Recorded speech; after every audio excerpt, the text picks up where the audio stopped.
واحد الانسانه تزوجت واحد السيد عن حب. كنت كنبغيه ديال بصح وكيبغيني حتى هو. كان ولد جيراننا وكنا من الصغر حنايا كنمشيو بجوج للمدرسه ونجيو من المدرسه ونمشيو للليسي ونمشيو للاعداديه. يعني كنا داك الكوب اللي من الصغر وهو مكتوب لبعضياتو. كانوا هما جيراننا وكانت امي كتمشي عندهم وامهم كتجي عندنا. يعني دوك الجيران اللي صافي كيكونوا كابرين معكم بحال عائلتكم. العيد كدوزوه بجوج. الا كان شي تصبان كتصبنوا مجموعين، شي شقا كبيره تشقاو كاملين بحال ديك جيرانكم اللي من نهار حليتي يعني كنت يا هما حداك. انا خرجت من القرايه من السيزيام، من الاولى باك. كانت عندي شي 16 عام وشي حاجه، حيت كنت داخله بكري للمدرسه وبقيت في الدار شي 4 سنين ديال الجلاس. الصراحه ما درت لا صنعه ما درت شي حاجه. كنت غير في الدار معززه مكرمه، كيصرفوا عليا والديا، كنخرج وقت ما بغيت وكندخل وصافي. الصراحه ماشي نقول لكم تعلمت شي حاجه ولا ما تعلمت والو، ما درت والو في حياتي. راجلي كمل قرايته هو، كنا انا وياه في نفس العام فين تزادينا، فايتني غير بشي شهرين. كمل قرايته ومشى دار التعليم وتخرج وصيفطوه لواحد البلاصه بعيده، واحد الجبل ما فيه لا ضو لا ما. صيفطوه يقري تمايا، كان هو تخرج معلم ديال التعليم الابتدائي، سميتو عبد العاطي. يلا تخرج العام الاول اللي خدم باقي كاع ما تقاد ليه الصالير، مازال الدوله ما عطاتوش، يعني حيت هما كانوا كيجمعوا لهم في داك الوقت الصالير ديالهم واحد 6 شهور ولا 7 شهور عاد كيعطيو لهم الرابيل.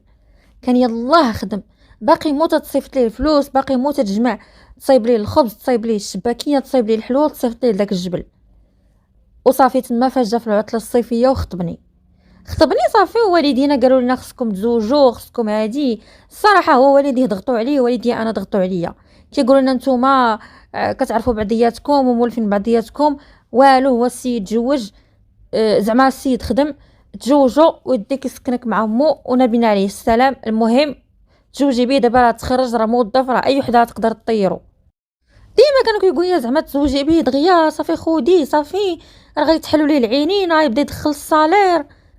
حيت حنا ديك الساعه حتى واحد فينا ما موظف، لا عندنا حنا لا عندهم هما. يعني هو مسكين كانت الوظيفه ديالته يعني عاديه، وكان تيبان لهم شي حاجه، يعني راه صافي هذاك هو الهمزه، هذاك هو سيد المير اللي شداتو ما غتطلق منه.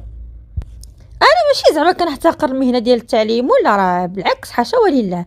راه قم للمعلم وفيه التبجيل، كاد المعلم ان يكون رسولا. يعني راه واحد المهنه اللي شريفه بزاف واللي محترمه جدا وللغايه. المهم انا لا، ضغطوا علينا والدينا، خطبني في داك الصيف. والديه هما اللي داروا كل شيء، وما ما كان عنده حتى شي حاجه، باقي كاع ما كيتخلص. صافي درنا العرس تما قدام الدار، الروينه الهيلاله. مشيت عندهم، وفاش مشيت عندهم لديك الدار، البيت اللي هي كانت البيت ديالي وديالو، ما كانش فيها لا ناموسيه لا ماريو لا، ما كانش بيت نعاس ديال الزوج والزوجه ولا ديال الازواج. كانت غير عاديه، فيها غير واحد السداري، واحد الماريو ديال البلاصه، وشي تخربيق هكا. يعني راكم عارفين البيت ديال الدري الزفري كي غيكون. صافي انا فاش تزوجت ودرنا العقد ديال الزواج ودرنا العرس، قلت ليهم نبقى جالسه مع امي في دارها حتى يفرج هو البيت. انا ما نكذبش عليكم، ما رضيتش نمشي انني نعيش في هذيك البيت ديالو اللي دايره بحال ديال الزوافريه. صافي نبقى في دارنا حتى كان يفرجها على خاطرو ونمشي ليها. ما بغاوش، هو بقى عليا لا لا لا، انت مرت الراجل، انا دايره بك العقد وتمشي تبقاي نعسه ليا عند باك وخوتك، غتبقاي هنا عند امي. وهادي بقيت عنده عند امو، درت ليه خاطرو بقيت مع امو. ايوا واش غنقول لكم، دازت 7 ايام ديال الباكور، حيدت قفطاني البيض اللي كنت غير جالسه به، ولبست بيجامتي والطابليه والزيف. ايوا وليت بحال داكشي اللي كنت كنشقاه في دارنا، وليت كنشقاه في دار عجوزتي. صافي كنت كنصبن لخوتي، وليت كنصبن لخوتو هو، كنسيق لامي ودارنا هكا، وكنسيق لامو هو ودارهم. المهم حياتي اش نقول لكم، بحال هزيتيني من دارنا ولا عندهم. غير هو في دارنا كنت بعض المرات كنتفشش، كنقول لامي ما فيا لي صبن، ما فيا لي يدير. خويا لاحظت لي الحوايج كنقول ليه صبنهم انت راسك بعض المرات. ولكن دابا عند عكوزتي كانت القضيه شويه، ما تقدرش تقولي لعكوزتك لا ما بغيتش نصبن، لا ما نشرش، لا ما نديرش. اش نقول لكم، كنت 7 الصباح كتلقاني فايقه ونوض نجمع ونقاد ونسوس. وعنده 2 خوتو دراري كانوا ساكنين معنا كبر منه، كبارين، واحد خدام واحد غير جالس شومور. عطاها غير التشمكير. وكانت عنده اختو صغر منه، كانت عندها شي 15 عام. داكشي كامل كان عايش في دار وحده زائد عكوزتي، وباه مره تيكون مره تيمشي للبلاد. يعني ما نكذبش عليكم، القضيه كانت شويه محرتكه. انا الصراحه ما كنتش باغيه، هما والديا اللي ضغطوا عليا قالوا لي والو تزوجي وسيري عند راجلك، والو تزوجي وسيري عند راجلك، اش كتسناي، اش كيتسنى هو. ومن بعد بداو كيقول لي والو ولدي ضروري خصك تولدي، ولدي ضروري خصك تولدي. راه ما نكذبش عليكم وحق الله، يعني دايرين عليا بحال حاطين عليا السيف انني خصني نولد. لا راه غيديوه لك الراجل، خصك تقليه بالولاد بحال الراجل زعما هو ورقه غيديه البرد، خصك تقليه قال لك بالولاد. انا اش نقول لكم، ما كنقطعش الفانيد نهائيا، ودايره بالي جدا انني ما نحملش، لانه فين غنزيد هذا الولد، فين غنحطو؟ انا باقي ما عندي حتى فين الناس، كنعس غير في سداري في البيت. يعني القضيه خايبه بزاف وما كنتمناها لحتى شي وحده، اقسم بالله. ايوا دازت الايام وجات الايام، بقيت معاهم عامين في هذيك الحاله.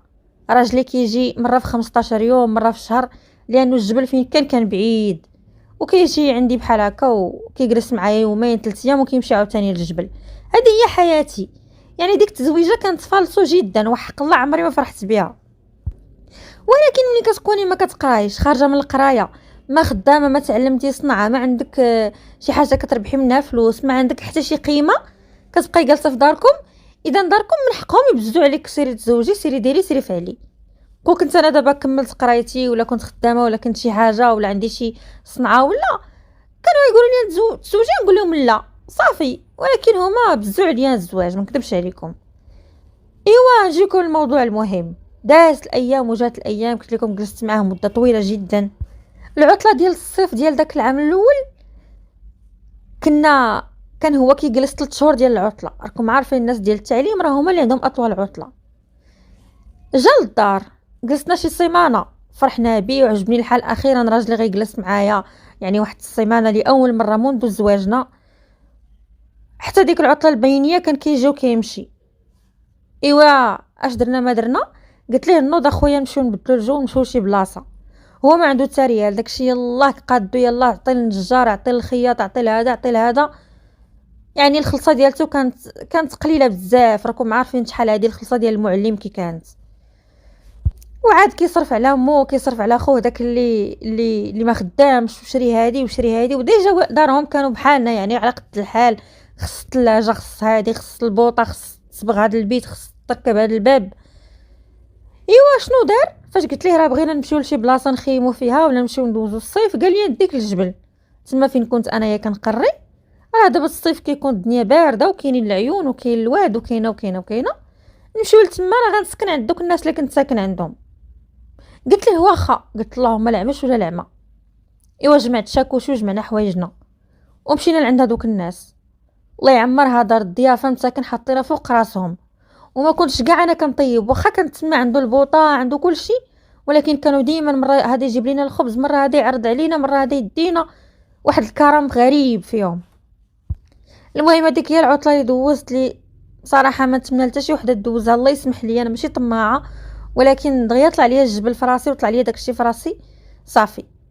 ملي رجعنا عند مو، يعني فاش دازت ديك العامين، بديت كنلاحظ شي تصرفات في هذاك خوه اللي ما خدامش.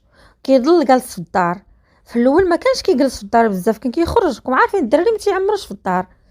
مؤخرا ولا كيجلس في الدار بزاف وكيعمر فيها. فين ما مشيت تابعني، طلعت للسطح يطلع ينشر معايا الحوايج، دخلت للكوزينه يدخل معايا، يعني بزاف. كانت بعض المرات عكوزتي كتخرج تمشي للسوق ولا شي حاجه، كلشي كيخرج، كتخرج البنت كتمشي تقرا، كنبقى غير انا في الدار وكيبقى معايا هو. وعكوزتي وعكوزي ما كانوش زعما كيقولوا لا ما نخليوش معاها، ولا كيقولوا بحال خوها.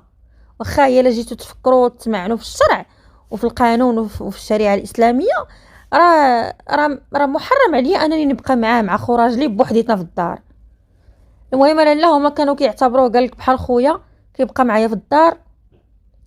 ما نكذبش عليكم، كان كيروح ليا شي هضره ماشي حتى تما، كان كيتبعني. بعض المرات كنكون في الطواليت ولا الحمام كندوش، كيبقى يدق عليا. يعني انا وليت حاضيه راسي منه بزاف بزاف. واحد النهار من الايام كنت طالعه على السطح، وكنت عاوتاني غير انا وياه بوحديتنا في الدار، ما بقاش كيخرج من الدار. وكان الصيف الحرنا، وكنت انا لابسه الصايه هي اللي كانت تبرد فيها شويه، دوك الصايات طوال.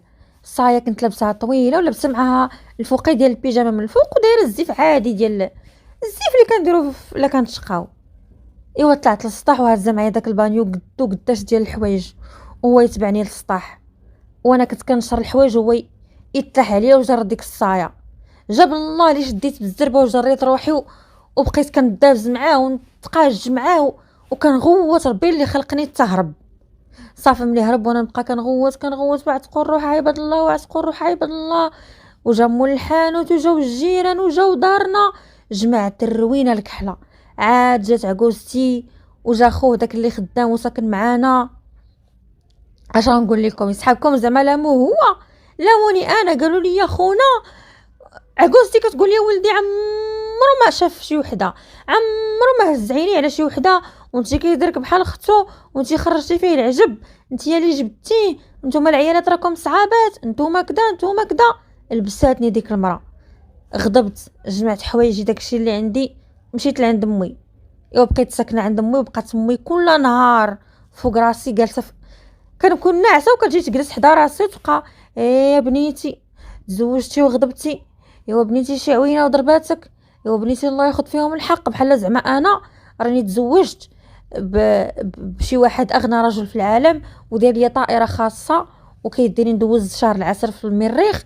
داكشي علاش غيحسدوني الناس وغيعينوني. جيت للدار غير باش نرتاح شويه من ديك الشوهه اللي دارت ليا عكوزتي ومن ديك الجحيم اللي انا اصلا عايشه فيه في ديك الدار اللي كنضل غير كنصبل ليهم وبقات عليا امي ايوا بنتي ايوا كدا.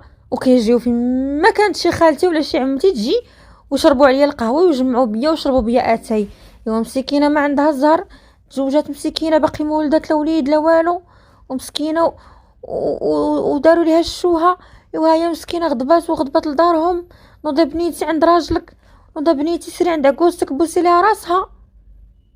3 شهور وانا جالسه عند امي، 3 شهور وراجلي كيهضر معايا في التليفون غير مره رجعي للدار ديري انا غنجي غنقتلو غندير ليه غنفعل ليه. كنقول ليه شوف انا خويا هنا في هاد الدار ديال امي، واخا صابره لهبالها وصابره لنقيرها، بغيتينا خويا اجي وزيد نكريو في شي بلاصه واخا غير بيت، ما بغيتينيش خليني هنا عايشه عند امي، ما انا مزوجه ما انا مطلقه. ما قدرش يجي هو لانه خدام وما عندوش كيدير، حتى الويكاند ما كيقدوش لان داك الجبل بعيد.